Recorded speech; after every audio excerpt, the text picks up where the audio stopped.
खरं तर आज पहाटे गावदेवी भाजी मार्केट इथे इथे आग लागली मोठ्या प्रमाणात आणि आपले दोन जवान तिथे खरं तर जखमी झाले, मृत्युमुखी पडले आहेत. आणि मला वाटतं आज आयुक्त दालनात मीटिंग झाली. आपले खासदार साहेब नरेशजी मस्के साहेब आणि सर्व स्थानिक नगरसेवक, मी महापौर, उपमहापौर आम्ही उपस्थित होतो. आणि या बैठकीत असा निर्णय झाला की ज्यांचा मृत्यू झाला आहे तर त्यांना प्रत्येकी दोघांनाही 10-10 लाख देण्याचे ठरलं आहे. आणि जे जखमी आहेत त्यांनाही प्रत्येकी 1-1 लाख रुपये देण्याचे ठरलेले आहे.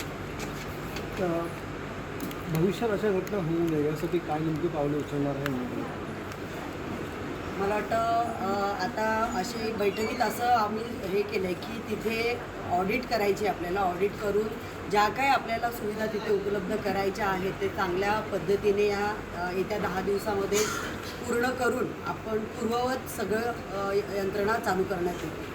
तिथे पालिकेचं वरती प्रभाग कार्यालय देखील होतं, प्रभाग समितीचं, त्या ठिकाणी काही नुकसान झालं कारण तिकडे महत्त्वाची कागदपत्रं होती? नाही, त्या ठिकाणी काही नुकसान झालेलं नाही आहे. 125 गाळे जे खाली होते त्यांचंच नुकसान झालेलं आहे. आणि त्यांच्यासाठी सगळं यंत्रणा व्यवस्थित करून त्यांना पुन्हा पूर्ववत करण्यात येईल. त्या ठिकाणी अग्निशमन दल उशिरा पोचलं अशी हे आहे की जवाहरबागची जे आपलं अग्निशमन दल आहे ते बंद होतं, त्याच्यामुळे नाही, मला असं वाटतं की आमचे संजय बागुले नगरसेवक आहेत ते मला वाटतं या घटनास्थळी त्याच वेळी पोहोचले होते. आणि त्यांच्या म्हणण्याप्रमाणे की 15-20 मिनटातच जसे फोन केला तर 15-20 मिनटातच अग्निशमनच्या गाड्या प्रत्येक ठिकाणाहून तिथे हजर झाल्या होत्या. सर, बैठक घेतलेली आहे आपण आयुक्तांची, काय नेमकं ठरलेलं? अत्यंत दुर्दैवी घटना आहे. त्या ठिकाणी आमचे महानगरपालिकेचे 2 जवान मृत्युमुखी पडलेले आहेत. फायर ब्रिगेडचा जवान आहे, सुरक्षा रक्षक आहे.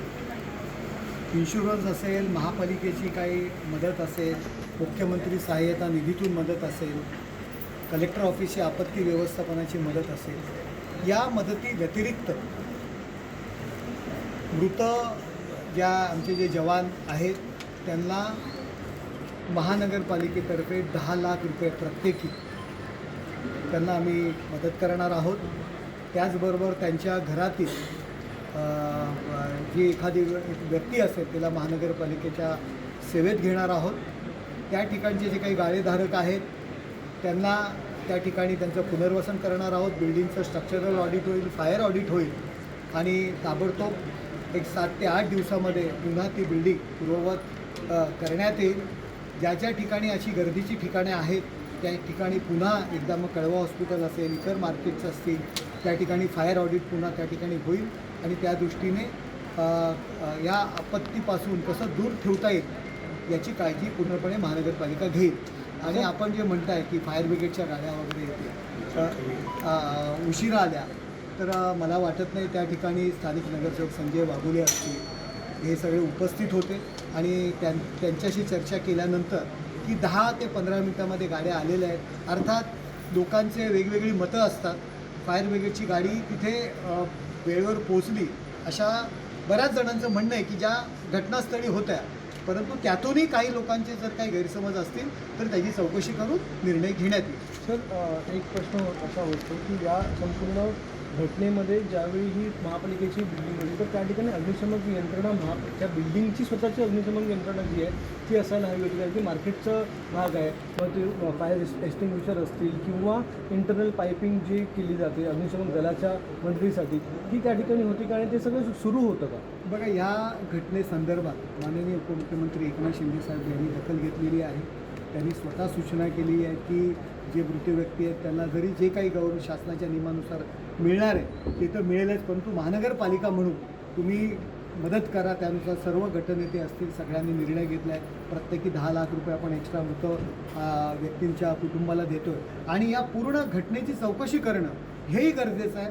पूर्णपणे या घटनेची आम्ही चौकशी करू. त्या ठिकाणी काय दुरावस्था होती, काय गोष्टी झाल्या नव्हत्या, काय अडचणी होत्या याची संपूर्ण चौकशी त्या ठिकाणी केली जाईल.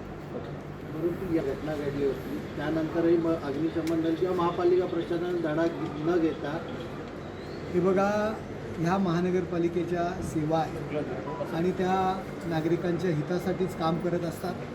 लोक वेगवेगळ्या पद्धतीने बोलत असतात. आज फायर ब्रिगेडचा एक जवान, तरुण जवान गेलेला आहे, आग विझवताना गेलेला आहे. एक सुरक्षा रक्षक आग विझवताना गेलेला आहे. प्रत्येक जी डिपार्टमेंट आहे हे नागरिकांच्या सेवेसाठी काम करत असतं, हे आपण जाणून घेतलं पाहिजे. मी आहेत 2-4 जणं, त्यांनासुद्धा एक प्रत्येकी 1-1 लाख रुपयाची मदत, रोख मदत महापालिका करणार आणि पहिल्यांदा अशा पद्धतीची मदत वैयक्तिकरित्या महापालिका करत आहे.